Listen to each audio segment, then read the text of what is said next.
Hey guys, what is up? SuperKmanrocks here, and I am here for my MSI Day 5 overview and analysis video. You'll note that I didn't mention any particular round because today and across this weekend in particular, we actually have two rounds going on simultaneously. We have upper bracket round 2, we have lower bracket round number 1 going basically at the exact same time. That means today we're going to be covering 2 series in the video. These are going to be the longest videos of MSI, so I appreciate you guys sticking with me. If you are excited, let me know down in the comment section below. Of course, if you want to know my thoughts, not only on these games and these teams, but also on all the games that have already happened, you can check out the videos and the playlist that's linked up in the iCard right now. That's going to be my bracket prediction, my primer, as well as the full MSI playlist with me covering every single game that has happened at the tournament up until this point. But without further ado, we've got a lot to cover today. 2 full series instead of 1, so let's jump right into it. If you're new here, what we do is go game by game talking about the advantages and the disadvantages that each team is able to generate. I'll give a player of the game, a dud of the game for every single game, and at the end of each individual series, I will give a player of the series. But our first series that we're going to be talking about here today is going to be the upper bracket round number 2. It's the first series in round number 2. 2 teams that did win in round number 1. It's an LCK finals rematch between the number 1 seed from the LCK in Gen.G and the number 2 seed from the LCK in T1. Now, the finals were definitely an interesting series. Gen.G able to come out on top in that one, honestly looking like the better team. However, over the course of the entire year, basically, T1 has been the more dominant team to come out of the LCK. And in my prediction video, in my bracket prediction, so far, obviously, I got all 4 of the first round matchups right.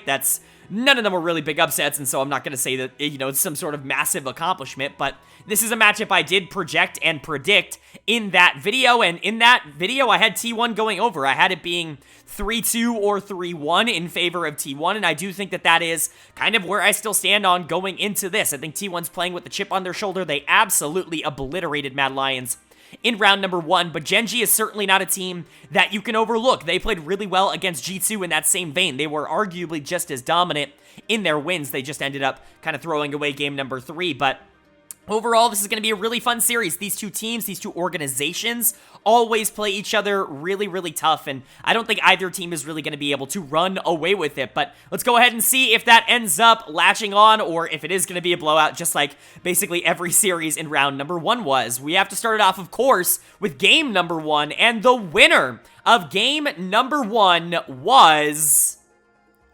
T1. They are able to take the first game in this series. They're able to go up 1-0, which again is massive momentum, and just confidence is really big in League of Legends, and I think T1 playing with that chip on their shoulder, trying to prove that they really are the best team in the world, or at the very least the best team coming out of Korea right now in this series. I think them jumping out to a 1-0 lead is huge for them. They played really well in this game. They got a huge lead in the early game, just being significantly more proactive. They go for some of the cheese at level 1. It ends up working out, and then they just take that lead and continuously make it bigger and bigger and bigger and bigger, and then all of a sudden the game's over. Oops. And it's a really good style. It's exactly what I want to see out of a really talented team like T1, is to be able to take that talent and turn it into good macro play and just be able to outlast your opponent. But what ended up happening in this game? Well, T1, like I said, dominated the early game. They go for the Scion level 1 cheese in the bot lane, where he basically goes down there to die. They dive level 1, and they try to get that first blood. They are able to pick up first blood. Not only are they able to pick that up, but Scion's Ghost is able to do a ridiculous amount of damage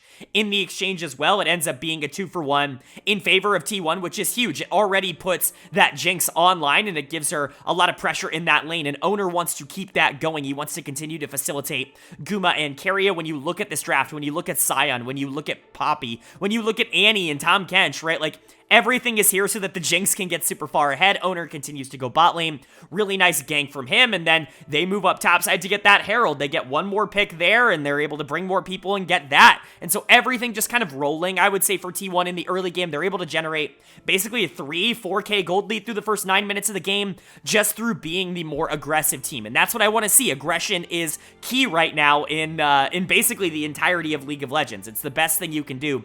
The more aggressive you are, the more advantages you are likely going to get. That's kind of what we've seen here. Now, the mid game was a little bit up in the air. T1 not with the best objective control, but they had really good macro. They were able to set up for a lot of these objectives really well. So even if, Peanut was able to get into the Dragon Pit and steal third dragon, they were usually able to get something else out of it, and for the most part, they just took that, gold lead and they continued to balloon it. Doran ends up getting picked, Chovy ends up getting caught, and that does lead to a Baron, which is really nice for T1. Guma, by this point, is a pretty massive problem. Obviously, the entire comp relying on Jinx being that big damage threat. Definitely kind of paying off in this one. Guma definitely dealing a lot of damage, and eventually, T1 get that second Baron. They're able to just kind of control the fights. Nobody really wants to step into Guma. They try to brute force it. Once down top lane, they end up getting stopped and they have to back off, but they just go get Mountain Soul and then run it back down into the mid lane with, Gen.G not being able to back in time, and they're able to end the game off of that. And so overall, I would say a pretty clinical, a pretty good game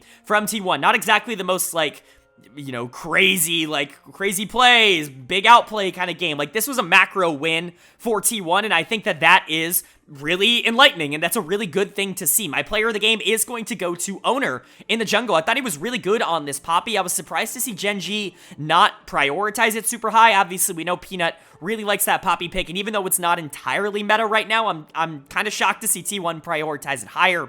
And quite frankly, Owner did a great job on it this game. Not only were his ganks impeccable, his objective control was great, some really good ultimates to keep that Wukong or that Ahri out of a lot of these fights so that they basically always had a numbers advantage. That Poppy can be a really devastatingly oppressive pick to have to play into, and I think Owner executed that really well in this game. But you do have to give a lot of credit to Gumayushi as well. He was the main damage carry on the side of T1. You were relying on him to step up and be the one that actually won the fights for the team. As good as Owner and Keria and Zeus were across this entire game, if you don't have that Jinx there to deal a lot of that damage, none of it really matters. And so, credit to Owner, credit to Guma. They were definitely the two players that stood out, but everybody on T1 played well. The macro in particular was really good, and that's a definite positive. As for Gen.G on the other side, just kind of got outplayed in this game. There really is no other way to put it. You didn't make any grand mistakes. This wasn't NA versus the LPL where it was everything was going well until you made one gigantic error and the game completely fell apart. This was just Gen.G lost the early game and they could never really recover from that because T1 was just going to kind of demolish them. Now, there were some opportunities for them to steal some objectives, but for the most part, that was really the best chance that they had. They never really had a shot in a lot of these fights, and them getting their backstop, Pays in particular, getting his backstop at the end of the game was really, the icing on the cake, the nail in the coffin, if you will. My dud of the game is going to go to Peanut. I think realistically, it wasn't just Peanut that lost the game. He didn't make any sort of massive errors or anything like that, but I think the jungle gap was probably the most noticeable difference between the two teams. There was always better objective control from T1, and Peanut's early game was just kind of bad, and into Poppy, that's going to be a little bit of a problem, especially as a Wukong. You don't want to be getting out-pressured and out-jungled in the early game. Now, Doran was also not all that relevant, caught multiple times off in side lanes for no reason. Delight wasn't exactly doing anything on the recon.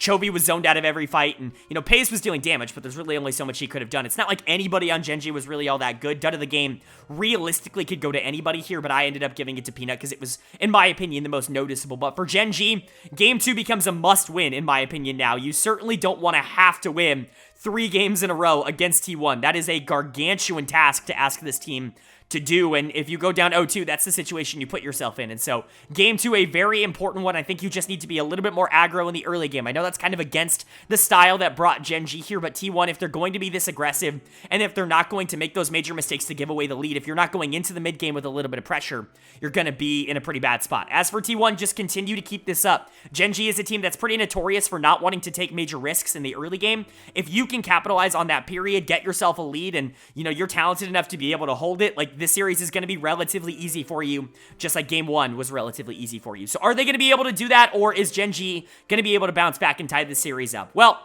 the winner of Game number 2 was T1. They are able to take Game number 2. They're able to go up into this series 2-0. And it's looking a lot closer to round number 1 against Mad Lions than it is to the LCK finals for T1 right about now. An incredibly good start to this series for them. They have just been the better team across both games, and that was no more apparent than in this one. Game number 1 was definitely all theirs. It went 36 minutes, but it never really felt like Gen.G was entirely in it. But in game number 2, this was T1 just taking every advantage that they possibly could. Gen.G making one pretty big critical mistake early on in the game and never really having a way to get back into it after that. So Let's go ahead and talk about how we ended up getting there. It was a pretty interesting early game, kind of slow during the beginning half. It was actually a really nice catch onto carry. It looked like a kind of posturing 4v4 in the bot river. That was really the first big play of the game. Carry ends up being the one that is sacrificed by T1 because they don't want to fight it. And so they give up first blood in the bot river, but all of that is almost immediately erased by what I consider to be the game-defining moment very quickly here at 9 minutes. Now, both bot lanes and top lanes have lane swapped at this point. They wanted to send bot lane, top lane so that they could get a little bit more pressure on that side of the map for Herald, and so Guma and Keria are up top, and I can't even begin to tell you what Gen.G is doing here, but Paze gets dove under tower into the top lane, he ends up dying, sure, whatever, fine, Blitzcrank hook, it happens, and then Delight goes down because he was trying to protect him, great, whatever, it happens. Then Peanut goes down, then Chovy goes down, and it felt like one of those, like, weird moments in movies where the bad guys are just running in one after another, you know, trying to fight them one at a time. Like, what are we doing here? Are we just chain-inting in the top lane for no reason? It was a very weird play. Gen.G was consistently out of position. I don't think they expected T1 to be able to kill them that fast, and so they probably thought that they were collapsing and they were going to be able to turn it into a fight, but what ended up happening was that everybody just ended up walking in one at a time and dying and giving over 3 or 4 kills to Guma basically for no reason. And this was disastrous. This is a pivotal moment of the game because from this point onwards, you can no longer deal with the Aphelios. And it's not just Aphelios. I mean, look at the rest of this team. There are so many tools that T1 has to be able to dive in the back. And so this gives T1 full control over how they want to play out the mid game. Gen.G continues to try to win these 5v5s, like these actual front-to-back team fights. They've got the Viego, they've got the Acel, they've got the Jinx. They've got a lot of tools to be able to reset and try to pick up some kills, even with the Tahm Kench and the Gragas on the front line as Peel and as CC blockers, but T1's just not going to take a 5v5. They don't have to. They have a Blitzcrank to find picks. They have Nocturne diving onto backliners. They have Annie looking for flanks. They have so many ways to avoid these isolated 5v5s. They probably win them anyways with Aphelios being as strong as he is, but they don't even really ever have to take them. It's really good stuff coming out from T1. Delight gets hooked over the wall in the mid lane. And then eventually T1 win a fight around Baron. Guma's just way too strong at this point. The Aphelios is dealing a, quite frankly, ludicrous amount of damage in this game. They're able to pick up the Baron, and they're just able to exert basically their full dominance. The pressure from that T1 bot lane just continues on throughout the entire game. Not only do they get picks the rest of the game, Keria can't miss a hook on basically anybody in the top lane, in the bot lane. It doesn't matter. He's just not missing, like, at all. They eventually get Mountain Soul just from sheer force, and they just kind of run it down into the mid lane. Peanut is obviously tired of playing this game. He just walks in to try and take a ward, immediately dies, getting Annie ulted, and the game is over. So I would say really good stuff from T1. There are almost no negatives that I can give this team. They continue to say, hey, if you give us like an inch, we're going to take the game, right? That's the team that they're playing against, and this bot lane has been crucial to the game plan that T1 has wanted to execute. They really need Guma to step up, and they need him to play well, and lucky for them, he has been phenomenal basically the entire year. I know he hasn't necessarily been the hyper carry on the side of T1, but you know, he will be at this tournament, it certainly seems. They put a lot of resources into him in the Mad Lion series, and they're doing so again here in the Gen.G series, and in my opinion, it absolutely is paying off. Now, he's not even my player of the game. My player of the game is going to go to Keria on this Blitzcrank. I know a lot of people were frustrated in the LCK because it felt like every single player of the game went to Keria on the side of T1, but I don't know how you could give it to anybody else. He didn't miss a freaking Blitzcrank hook this entire game. He was clinical. He was able to pick off this Jinx or this Acel or this Viego or whoever it ended up being, even the Tahm Kench at times because he was so far behind. It didn't really matter. He gave T1 so many more advantages simply by existing that, in my opinion, he has to be player of the game. But those two, I mean, the T1 bot lane were absolutely dominant. They're the reason they won the game. Everybody else was good as well, but this was Guma and Keria's time to step up. As for Gen.G on the other side, not good. I mean, again, one massive mistake. This did very much feel like a round one kind of game where it was one big mistake that ended up costing Gen.G basically the entire game. Now, this one took place a lot earlier than I think a lot of those other ones did, which can make them a little bit more concerning and confusing. However, they still had opportunities to be able to win this game. They were actually winning fights relatively, you know, okay after that moment. There was a nice fight in top river that Gen.G actually ended up taking. The problem was that, quite frankly, Paze did not play very well in this game. They relied a lot on him to be able to keep them stable in these 5v5s, and his positioning and his damage was severely lackluster. He's not going to get my dud of the game. That's going to go to Delight, who just didn't really accomplish anything over the course of the game on this Tahm Kench, but I think at the end of the day, this bot lane is getting outclassed by Gen.G. Now, they had a really good LCK finals when they played against each other there. I still believe that they can be a really good bot lane, but in the first 2 games of the series, Paze and Delight have not necessarily held up. They've been the weakest members of Gen.G, and that's going to have to change. Peanut's score looks good, but he didn't really accomplish all that much. A lot of cleanup kills from the Viego using ultimate. And then Chovy and Doran were nothing this game. Chovy in particular, I don't think accomplished a single thing on this Asol, other than just kind of walking to his death. And so Gen.G, honestly, at this point, just feeling outclassed. It doesn't feel like the series has been particularly close up until this point. T1 definitely feels like the better team, and they're up 2-0 because of it. Gen.G's not out of it yet. They have to win 3 in a row to be able to move on, but technically it's possible. It's just going to be very difficult, but all of that is going to have to start in game number 3. So are they going to be able to take it and keep the series alive, or is T1 going to show that their absolute domination in round number 1 was certainly not a fluke? Well, the winner of game number 3 was Gen.G. They are able to take game number 3. They're able to keep this series alive, and let me tell you, it was just barely. They are able to come out with this win, but it certainly was not a blowout by any means. In fact, for them to be able to walk out of this game with the victory is a big testament to their resilience, because this was not a game that they probably should have been winning. Some really crucial plays, 2 in particular, that absolutely stand out as reasons why this series is still alive at all. Incredible stuff from some incredibly talented players, but let's go ahead and talk about it, because this really was a fun game. T1, quite frankly, were dominant in the early game. They were the better team across the beginning part here. They were just more efficient, I would say, with a lot of the resources that they were using in this game. Not only were they more aggressive on the map in the early game, but in these trades that both teams were willing to take, a lot of these 3v3s or 4v4s, they were just better in them, and they were able to get a lot more out of them, even if they were giving up some things in them. A lot of that is them giving up objectives to get a lot of kills on the back end and generating a gold lead and more of a snowball off of that, which I do think is a pretty interesting strategy. But this game ends up starting with a first blood in the top lane. Owner goes top to be able to get Doran. That's fine. Sometimes the Kazakhs pass top lane. You're going to have to deal with that. Also worth noting for T1, it is very rare that you see the Kazakhs pulled out at MSI or in pro play without like a super supportive mid laner. Like, yes, the Annie is very much something that can, be supportive, roam around on the map, be a little bit of a CC bot with the Annie stuns, but it's not the same as like the Nautilus that we've been seeing super commonly with it. So just something worth noting that, Sion's really the only primary tank on this team, and you've got a Kazakhs as well, which, could be a little bit of a problem in late game 5v5s. This team isn't exactly perfectly built for those, but if Kazakhs gets super fed, it's fine, and he's able to get that first blood. Gen.G do get the Herald, that first Herald, but this is kind of what I was talking about. T1 very much willing to trade that Herald because they're going to be trading back in kills. They end up winning the fight. They end up picking up, I believe, 2 or 3 kills in the exchange, and overall, it's just a really good deal for T1, and that's really where a lot of things, kind of go T1's way. Very similar in the third dragon fight for T1, where they end up losing the dragon. Peanut just has better control of it. He's in the pit. He's able to smite it out, but they end up dominating the subsequent fight immediately after to be able to basically eliminate any sort of gold lead that would have been generated from getting those objectives. And so it's good stuff from T1. They're scaling into the late game well. They may not have the best front-to-back teamfight comp, but especially if this Aphelios gets online, it's not really going to matter. You have a lot of tools to still be able to do that.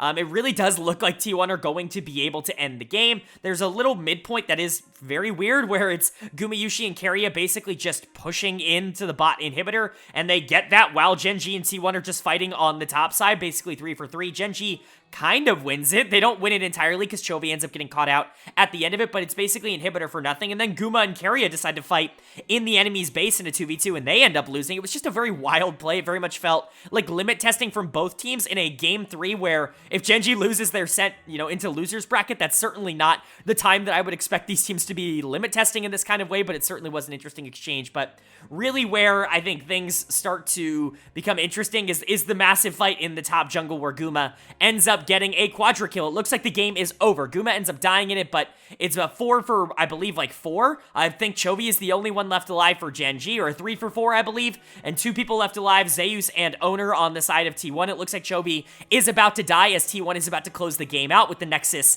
being exposed, but Chovy with one of the most miraculous plays. You've already probably seen it on your timeline at some point over the course of today. He gets just back into the fountain at the right time. He presses B, he buys stopwatch, and he uses stopwatch, all within the span of like you know, a second and a half, and that keeps him alive. Owner had smite up. He was going to be able to kill him there, and Zeus was there. If he doesn't make that play, Owner doesn't get executed because, you know, Chovy ends up dying, so, or even if Owner does get executed, Zeus can end the game because the Scion is still alive, but Chovy surviving there, the Kha'Zix goes down, the Scion ends up dying to the Rumble in the 1v1, and Chovy actively saves the game with what can only be described as superhuman reflexes coming out from him. I mean, it is legitimately an unbelievable play. A play that truly, I believe, only the best players in the world are going to be able to make, and that's what Chovy absolutely is. And so, now Gen.G has a second lease on life. What are they going to do with it? Well, they're going to go to second Baron, they're going to get the Baron, and they're going to win the fight, and then boom,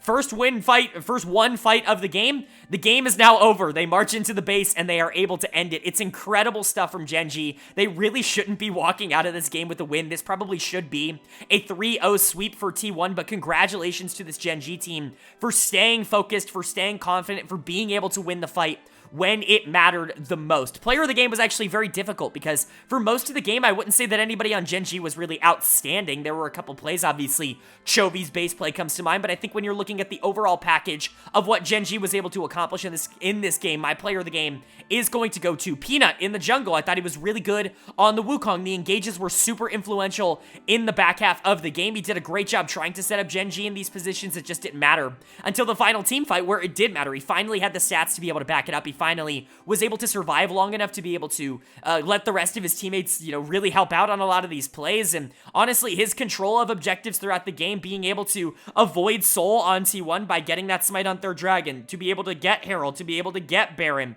these are important, and Peanut was the one who was able to get all these done playing really aggro, and so he was good, but obviously, people are going to remember Chovy's stopwatch from this game. That's the lasting memory that people are going to have from game number 3. Everybody else was fine. Pays was very ineffectual in terms of, like, the grand scheme of things. He was important in that Baron fight, but up until then, he wasn't particularly good, and that continues from the beginning part of this series. And then Delight was fine on the Thresh. Some good hooks, some bad hooks. Doran, same thing, was fine on the Gnar. Not necessarily any majorly bad plays, just nothing that necessarily is worth writing home about. Now, for T1, it sucks that you lost this, because truly, you probably should have won. Your bot lane continues to, quite frankly, just be the better bot lane in this series by a large margin. The Aphelios Jinx matchup is probably what we're going to get the entire series. Both of these teams look pretty confident, not only in picking it, but in not banning it out. Neither team seems to be particularly scared of one of these picks, and so it looks like we're just going to trade it, but Guma and Keria have been lethal on both versions of it. Guma was fantastic again on the Aphelios in game number 3. Him and Keria, like I said, were just walking into Gen.G's base for moments of this game,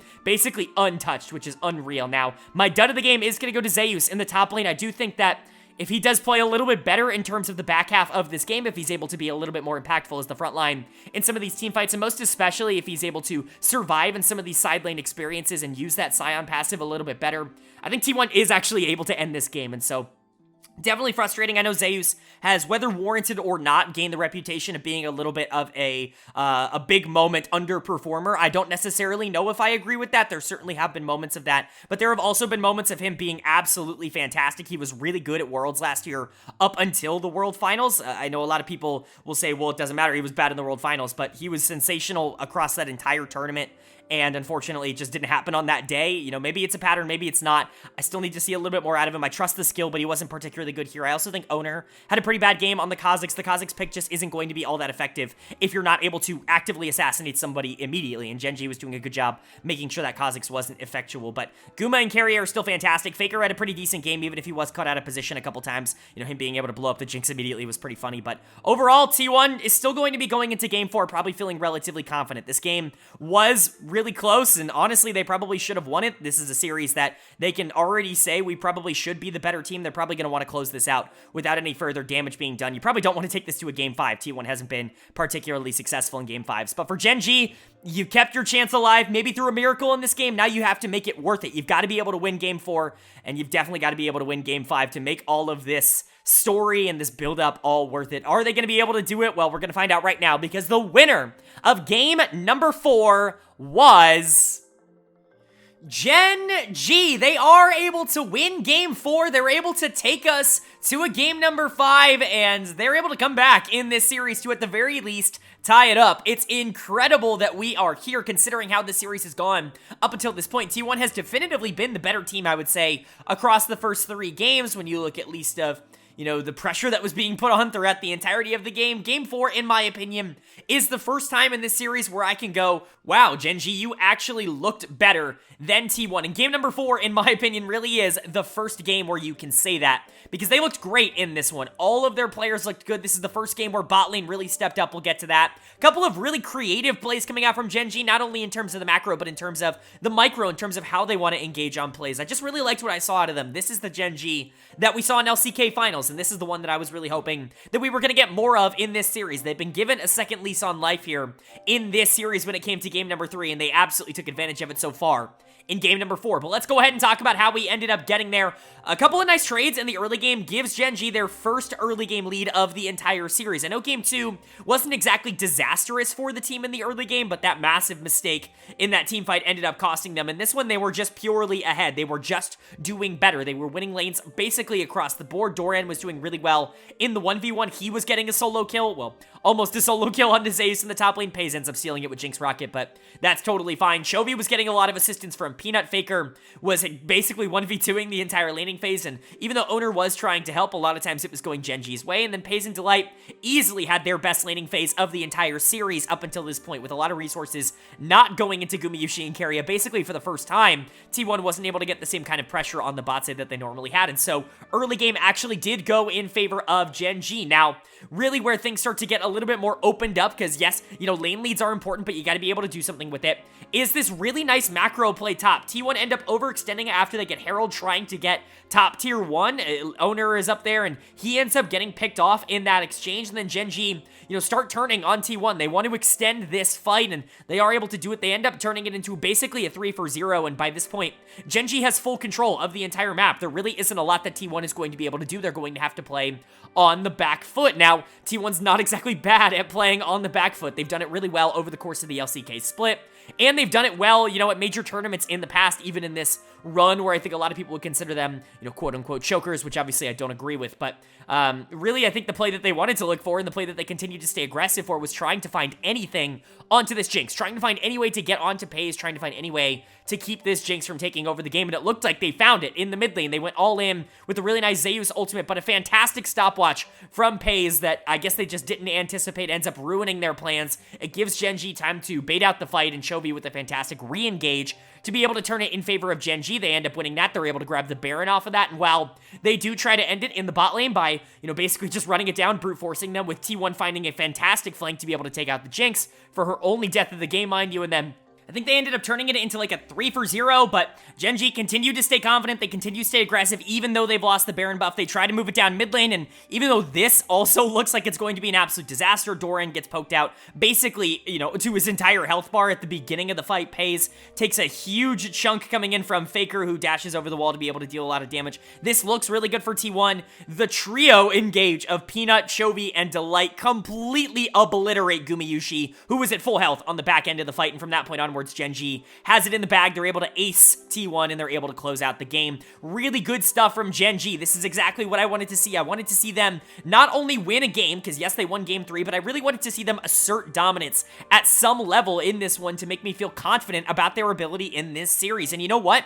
Game 4 made me feel confident about their ability in this series. My player of the game is going to go to Pays. This was the first time this series where it really felt like this bot lane was keeping up, in my opinion. I know some people are going to be, I don't want to say like disappointed in that in the comment section. People are going to disagree with that because people really like Pays, and he's the 17-year-old prodigy, and he's been really good all year. Trust me, I really like Pays as well, but I don't think that this has been his best series of the year up until this point. I think Game 4 was definitely a little bit of a turning point for that. He was great on the Jinx. His positioning was really solid. His macro was really good. He was basically always in the place that he needed to be, and his only death of the game really wasn't his fault at all. It was a really good play by T1 that I can't really fault him for, but you also got to give credit to Delight. I know I'm lower on Delight than a lot of people are. I do think that Pays is probably the more talented player of the two of them, and I think that's definitely shown through in a couple of games over the course of this year, but the Rakan game was really solid. solid. No real splash plays, except for that final engage, I will say. But outside of that, no real like, oh my god, crazy recon engage, yada, yada, yada. But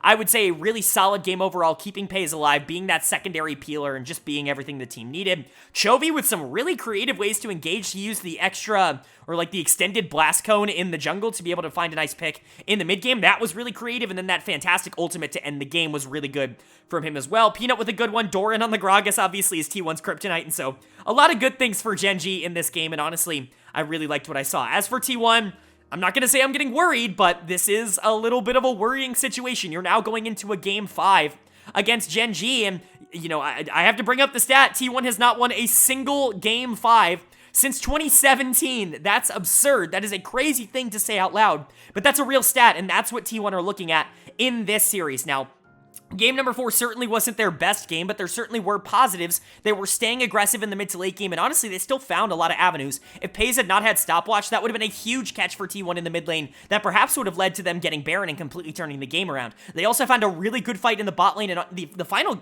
fight of the game was also super T1 favored until it wasn't, which is unfortunate, but honestly, there were a lot of good plays from this T1 team in this game. It's certainly not something that I'm going to say you need to overhaul and rework the entire system. You have to trust the process. The biggest thing that I'd be concerned about when going into game number 5 is that these players are mental boomed because they have been there before, but you have to hope that leaders like Faker and Keria are going to be able to get these guys back on track. Owner was my dud of the game in game number 4. The Nocturne pick just didn't work out. This is the second game in a row now where Owner has gone for a super aggressive jungle without the team comp to really back it up. I understand going for something like Nocturne or going for something like Kha'Zix, but to have the Ahri, to have the Annie in the mid lane as the complement to that, it's just not something that's going to be able to facilitate a lot of what those champions want to do. We saw that with Cloud9 a lot in their first series. It's very similar here for T1, and I would expect them to go for something a little bit more standard now that we're in a do or die game 5. But who's going to be able to take this series? Is T1 going to be able to regain control and assert their dominance even though that game 3 and game 4 aren't going their way? Or is Gen.G going to complete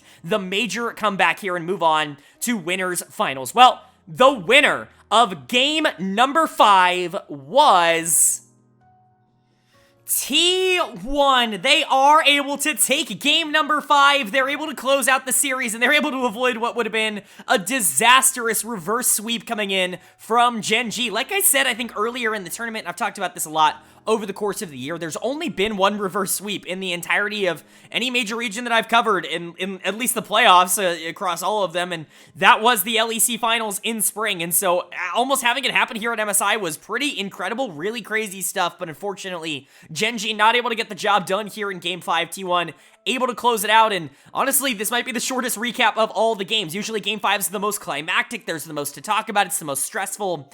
Not so much in this one, not because it was like crazy, blowout or anything like that. Just a really slow LCK game. I mean, this is exactly the reputation that this region has kind of developed over the past, 5, 6, 7 years.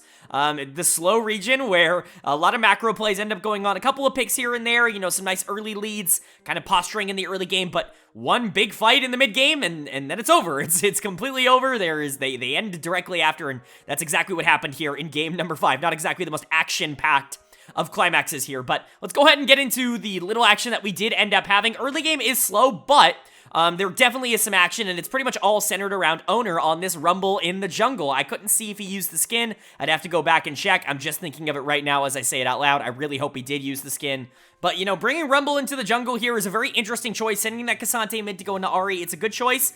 Doran in the top lane, not necessarily going to be playing into the Gragas nearly as effectively as the K'Sante, were that to be the option. And so, I actually like this alignment. I like the way that they were able to trade the picks here, and Owner definitely made it worthwhile. He was able to grab first blood by diving into the bot lane, diving Delight in the bot lane, which was a really good play. The ultimate was really good. And then almost immediately after, like a minute or so after, he gets caught in bot river, just staying way too long and ends up giving one back. That's fine. So a lot of the play in the early game kind of revolving around this Rumble, and that would continue throughout the game because in the fights that we did get, a lot of them were either full engaged by the Rumble ultimate, and that was really what ended up determining like who got an objective or who was able to get pressure in the area, or it was just something that they laid down and then everybody was like, okay, well now we don't have Rumble ult, or the other side was, okay, we don't want to walk across Rumble ult, so we'll just disengage. The Rumble did end up being incredibly valuable, but maybe not for the reasons that you would once think, but he definitely was the most important factor in the early game, and T1 was able to, quite frankly, generate a small lead. It really wasn't massive. I mean, at most, probably 500 gold lead off of that Rumble play and just that. A couple of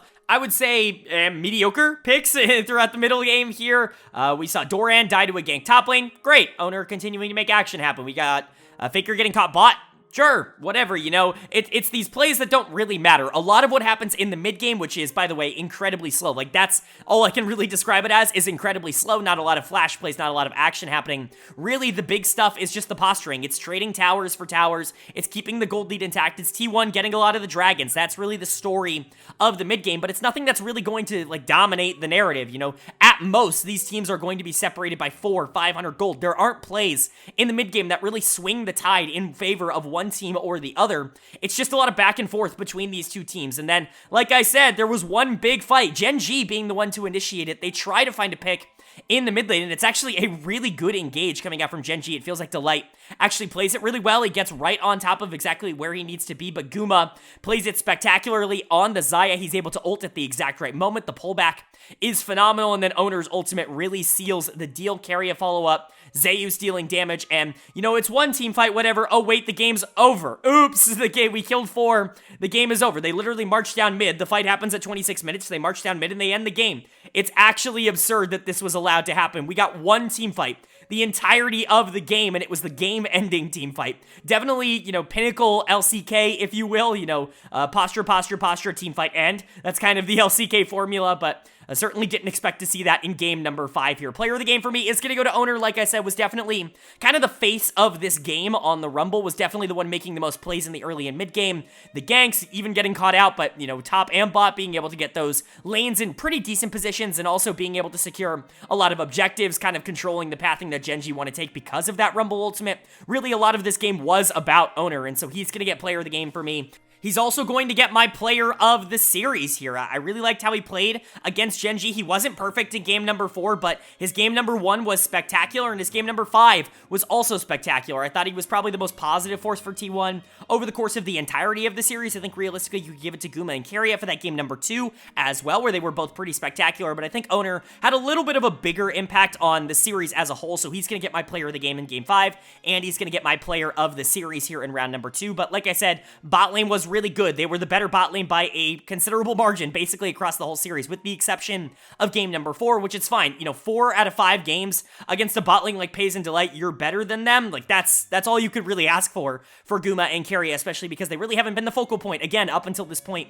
this year. This team has really liked to play more so around the top side of the map, mid lane in particular, and that really wasn't the case here in this series. Faker and Zayus doing a good job being more weak side. Zayus didn't have the best of games, you know, especially in their losses, but he was certainly fine, and Faker's just a great contributor. He's going to make a great play at least once per game, and that's always going to help push your team forward. But congratulations to T1. They now move on to winners finals. They're obviously going to play the winner of the LPL Civil War. That's going to happen tomorrow. Certainly an interesting matchup there, but I think a lot of people expected, you know, Gen.G to be able to come out on top. I'm proud to say that I had T1 going forward, and it ended up working out that way. As for Gen.G on the other side, definitely not a loss that you need to completely throw, you know, everything away for. You lost one team fight. Really, that was it. It even looked like you found a really good catch in that team fight. Unfortunately, T1 just played it a little bit better. You're going into one of the best teams in the world, and you had to play another best of 5 against them. It happens every once in a while. You almost completed the great comeback, but realistically, you probably shouldn't have been in this series. This probably should have been a 3-0 sweep. You're, you know, obviously happy that you were able to come back, and that team fight at Baron was obviously huge in game number 3, but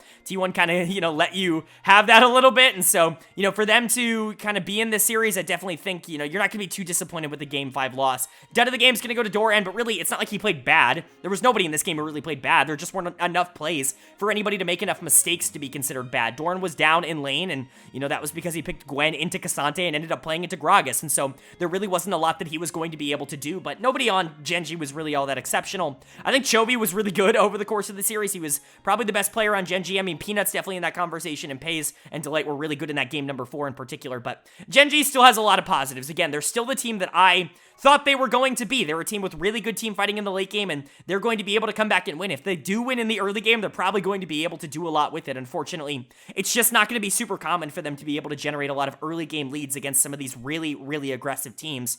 And that was kind of the trap that they fell into against T1. Outside of game 4, they just really weren't able to do that. Hopefully, moving down into lower bracket, playing against, you know, whoever ends up winning tomorrow between the NA Civil War is going to be good for them, because there are definitely a lot of positives to this team, but, you know, I'm still in the exact same camp I was with them going into the tournament. They still are in, like, the upper echelon, the top teams of this tournament, but to me, they're probably in the bottom of that list. And for T1, I think they proved here today that they deserve to be maybe a little bit higher than some people were putting them in maybe some of their pre-tournament predictions. And then moving on to our second series of the day. We got our upper bracket series out of the way, the LCK matchup. It's time now to go to the lower bracket in round number 1. And we're going to be finding out our first team officially eliminated from the bracket stage of MSI 2023 in this matchup as we see an LEC clash between the number 1 seed from the LEC in Mad Lions and the number 2 seed from the LEC in G2 Esports. Certainly an intriguing matchup, of course. A lot of regional battles, all regional battles across this weekend, but this one in particular I think is going to be very divisive. Mad Lions coming in as the number 1 seed out of Europe. They won the spring split. They finished second in the winter split. They have been by far the most consistent finishers across anybody in Europe over the course of 2023, but if you go on the internet, they're certainly not going to tell you that. For some reason, Reddit and Twitter and YouTube have very much turned against this team. I can understand why, because the expectation machine isn't exactly behind them, but in best of fives, they've been incredibly consistent. They've got a lot of over performances from a lot of their players, most notably Chasey in the top lane. As soon as we get into those best of fives now, they weren't particularly clinical against T1. I think that's putting it mildly. They ended up losing that 16-minute game against them in round number 1, but there's still a lot of upside when it comes to this roster and still a lot of things I think that can turn this into a good team. And they're going up against a team that they actually just beat in spring playoffs in G2 Esports. Now, that win was very, very tainted, I think is the way I'd put it. There was a lot of controversy surrounding that series because of the massive delay that really seemed to take G2 kind of off their game after they started off the series really hot. Now, G2 is the team that did end up winning the winter split, but they only finished 4th place in spring, and so they're not exactly, you know, in the hottest of forms. They just got trounced by Gen.G in the first round, even though they were able to take a game, the only losing team to be able to take a game in round number 1. They weren't exactly all that competitive in any of the 3 losses.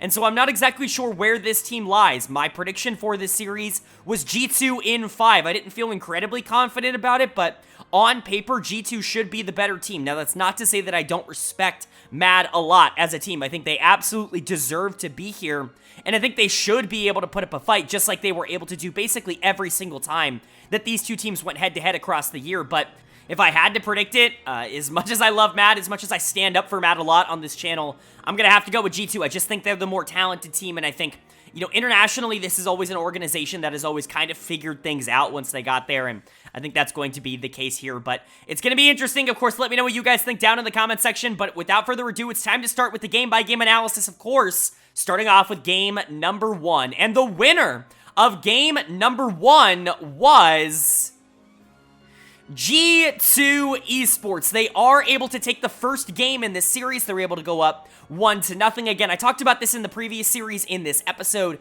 Gaining that momentum from a game number 1 win is absolutely massive, specifically for these two teams, because G2 getting that knowledge and that confidence of saying, hey, we can beat you. We know we lost to you in the playoffs, but, you know, that was a crazy circumstance. You know, the delay was bad and you were maybe just better on that day, but we have you figured out. We can beat you. That kind of knowledge, that kind of confidence is the exact thing that I think G2 needs to be playing with the absolute most in this series. And you know what? This comp has a lot of confidence. That's what I can say. It's not a very good draft from G2, but they're able to pull it off, in my opinion. For Mad, I think they made a lot of mistakes in this game. I think they made a lot of mistakes in draft as well, and I think they ended up falling pretty far behind because of it. But congratulations to G2. How did we end up getting there? What happened in this game? Well, G2 is able to get a pretty nice lead in the early game, mostly, in my opinion, through the bot lane. I mean, Hans and Mickey were phenomenal across this entire game, but a lot of this starts in the early game. Carzzy ends up basically being alone early on in the game here. Hylissang has to recall, and he doesn't have any support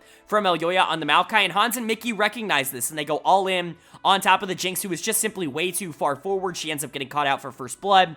not ideally how you want to start the game. Bot lane, another fight a little bit later ends up being a 2-for-1 with Hans and Mickey playing really well. And then another 1-for-1 bot lane. And then Hans and Mickey continue to find catches. It's just more plays in the bot lane. Hans ends up getting super fed in this game, which is massive on the Aphelios. That's a champion that, as we've seen not only today, but throughout this entire tournament, can really just destroy a team that you can single-handedly carry with that champion. And, you know, Mickey's playing phenomenal as that setup on the Nautilus. He's not missing any sort of hooks. He's timing his engages incredibly well, and he knows how to peel for this Aphelios as well, even if the rest of this comp is super questionable execution-wise, with the Yasuo basically just being a counter to Gnar and not really accomplishing anything outside of that, and then having a Kha'Zix jungle with a more aggressive mid laner in the Annie that I don't think necessarily is a great pairing in the current meta. At least you've got a strong Aphelios Nautilus, and that's going to carry you a lot. Now, a really good trade in the mid game for Mad Lions. G2 is a little bit overextended in the bot lane, and they actually get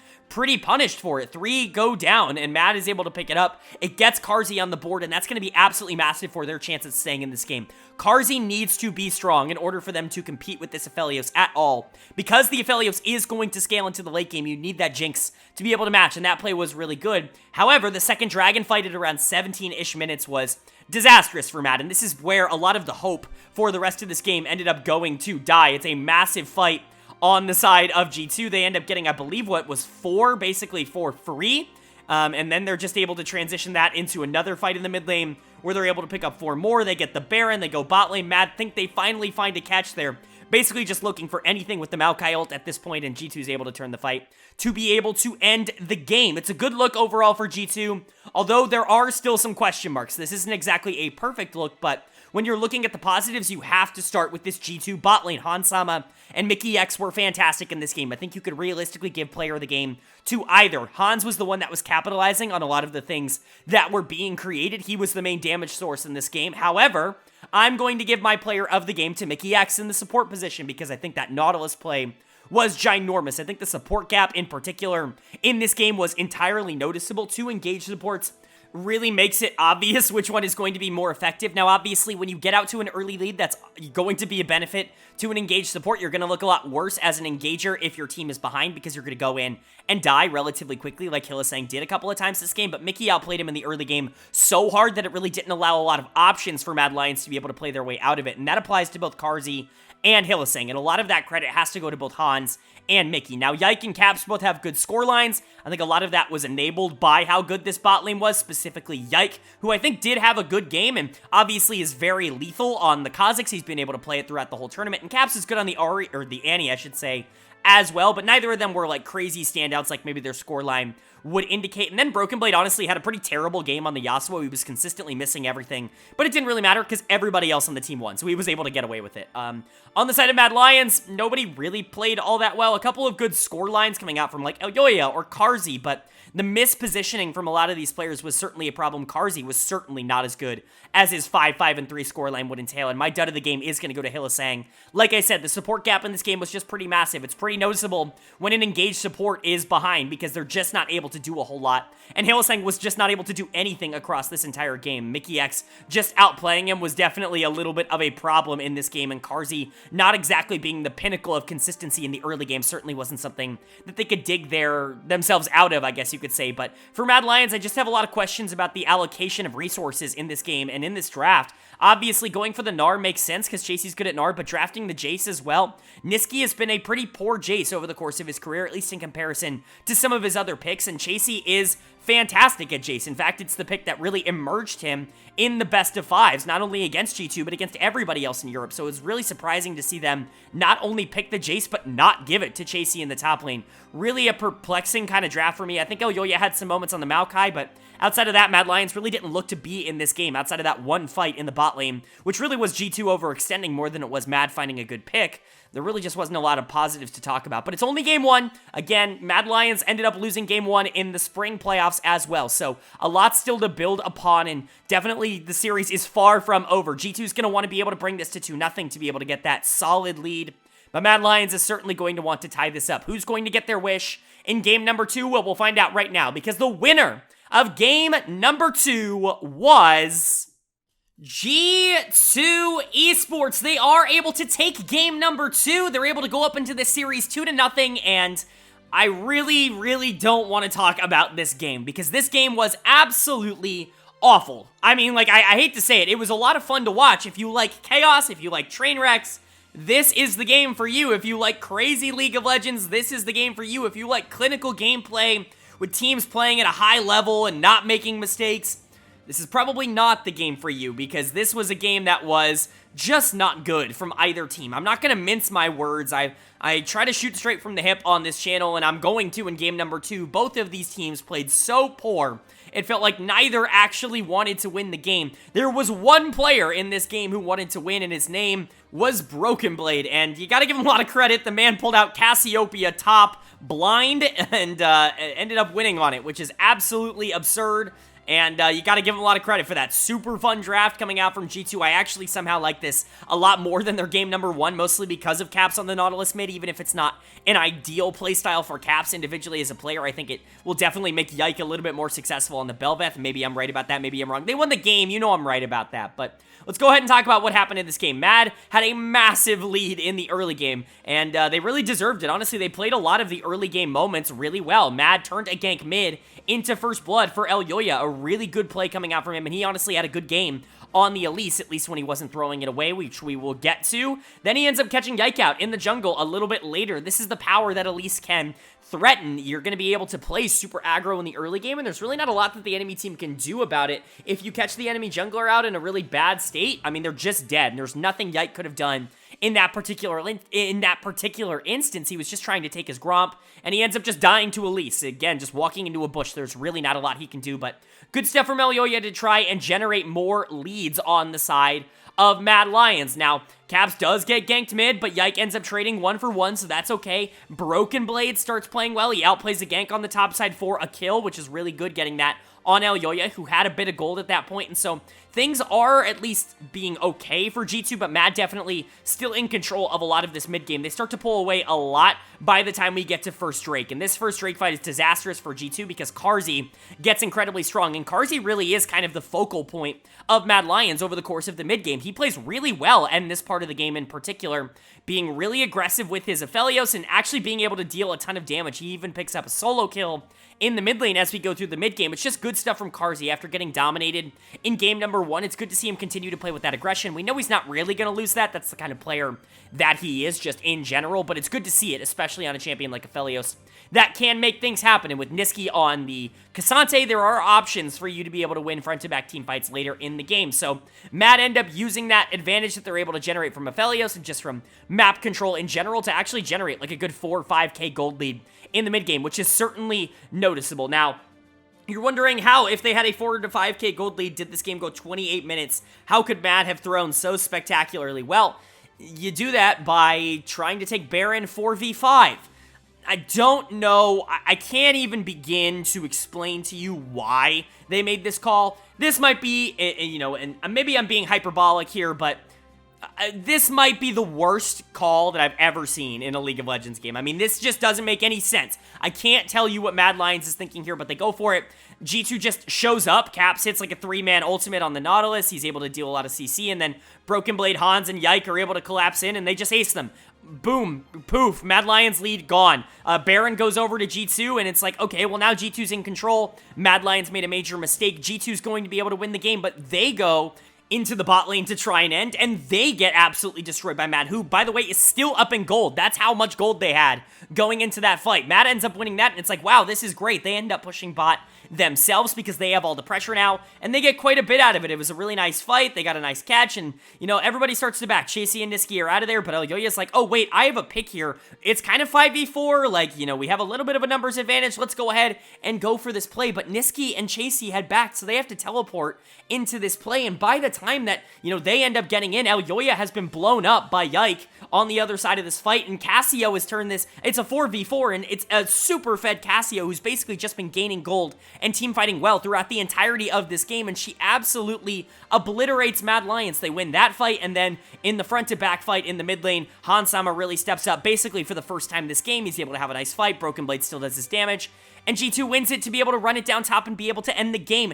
I can't really explain to you how bad this game was from both sides, you know, without you watching the footage, so I would recommend you watch it if you like train wrecks, but from G2's perspective, honor your Casio top. Oh my god, honor your Casio top. This team had some of the worst decision-making from, 8 to, 14 minutes into the game that I've seen in a very long time. They didn't do anything. They allowed Mad Lions to get everything on the map. They continuously took fights that they knew they couldn't win, even though they were pulling back trades 1 for 1. These weren't positive trades. They weren't good for G2. Luckily enough, their Casio was just dominating top lane. Broken Blade was having such a good game. He's player of the game, by the way. I'm not really sure that's going to be a surprise to a lot of people, but he was having such a good game that you had to give him credit for that. He was playing super well, even if the rest of the team was making critically bad decisions. The bot lane was losing. Yike was losing pressure to this Elise, and Caps was not accomplishing anything on the Nautilus. There was nothing going on.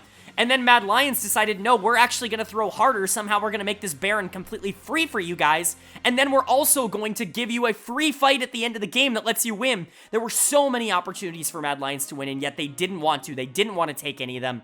And I have no words. Broken Blade was great. Nobody else was good. Chasey's going to get my dud of the game on the Aurelia. It's really hard to stress just how mechanically bad he was this game. I mean, consistently just going under turret to die to the Casio. I just don't understand what was going on. He was running it. Elyoya basically gave Casio free gold, and then I think some, solo queue switch flipped in his brain. He got super tilted, and he was like, I'm going to run down this jungler. And I guess he forgot he was on stage at MSI. That's the only reasonable explanation for some of the plays that were made. I just can't tell you what ended up happening in this game. I'm super negative on both of these teams after this, and you really just gotta hope that it was a little bit of an outlier for both of them. G2 obviously being up 2-0 is good, and the fact that they were able to win that front-to-back team fight at the end of the game was really solid, but it wasn't exactly like they deserved to be there. They were basically handed it by Mad Lions, and equally so, Mad Lions was handed an early game lead in this game that they decided to throw. You gotta hope both teams are gonna be able to step it up, but Mad's on the brink of elimination, not only in this series, but from the entire tournament of MSI in this game number 3. If they do not win, they will be the first team eliminated as the number 1 seed from Europe in London, and so that's not exactly what you want to see. I know London's not in Europe anymore. I know that's a whole thing, but I'm sorry. I ended up saying it anyways. But is Mad Lions going to be eliminated here in Game 3, or are they going to keep the series alive, winning at least one game? Well, the winner of Game number 3 was G2 Esports. They are able to win Game number 3. They're able to clean sweep Mad Lions out of MSI.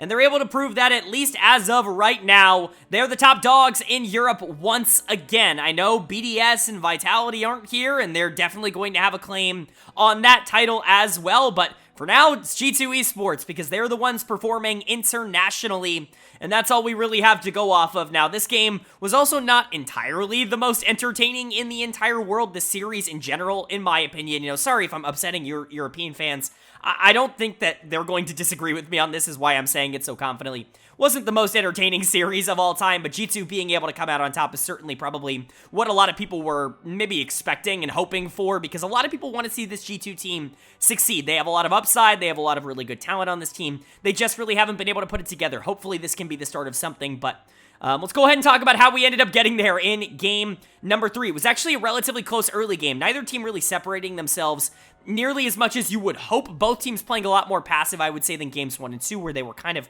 really wild across the first couple parts of this series. Both teams definitely taking a more wait-and-see approach, outside of the level 1, I should say, where Caps ends up getting caught out in his own jungle, a flashover from Niski to be able to hit the charm, and they're able to get that first blood kill, which is really, really good, obviously. Caps burning flash and dying level 1 is certainly not what you want out of a game number 3, but they were able to rebound relatively fine. A couple of really nice plays from both teams. G2 end up 4-manning bot for a kill, and then later on they 3-man for another, but they do have to trade Mickey back, who, by the way, Mickey on Janna, love this pick. I want to see more Janna, more enchanters. I want to retract my statement. I don't want to see it, right? I don't want to see Janna in pro play, because Janna in pro play encourages a really safe style of play, but Janna's really good in pro play. I was saying this a lot about Soraka last year. Those followers of the channel that have followed me for, the last year or so will know I was talking a lot about Soraka. I think Janna's in a pretty similar boat right now.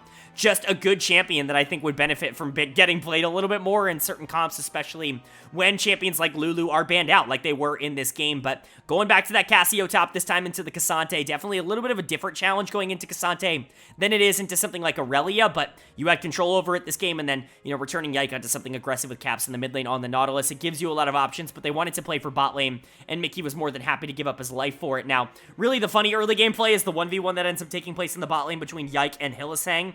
That is legit just a 1-for-1 trade. It's Hylissang running down the Kindred and igniting her to kill her and then dying to tower, which is super funny. But it's just a really weird play. I don't know why Yike was in that situation to begin with, but obviously pretty funny. Now, the mid game is definitely much more in favor of G2. They start to make a lot more aggressive plays, and even though they aren't picking up a ridiculous amount of kills, they are definitely generating a lot of tempo from the plays that they're making. They end up basically 5v5ing in the bot lane. They do only pick up the 1 kill with Broken Blade, basically soloing Carzzy at the top of the fight, but outside of that, they didn't want to dive tier 1 bot tower, and so I understand that. They end up backing out, and then another fight in the mid lane, which ends up just being 1 kill onto Chasey on the Cassante, and then not really much else going on there. It's multiple fights that I would definitely say are going in favor of G2 and them definitely developing, tempo and map advantages, but not necessarily gaining like a ridiculous amount of gold for it. Usually the reward was the objectives that they were able to take after, and that was absolutely the case. Now, G2 do go for Baron, basically at 20 minutes, EU wanting to flip Baron, and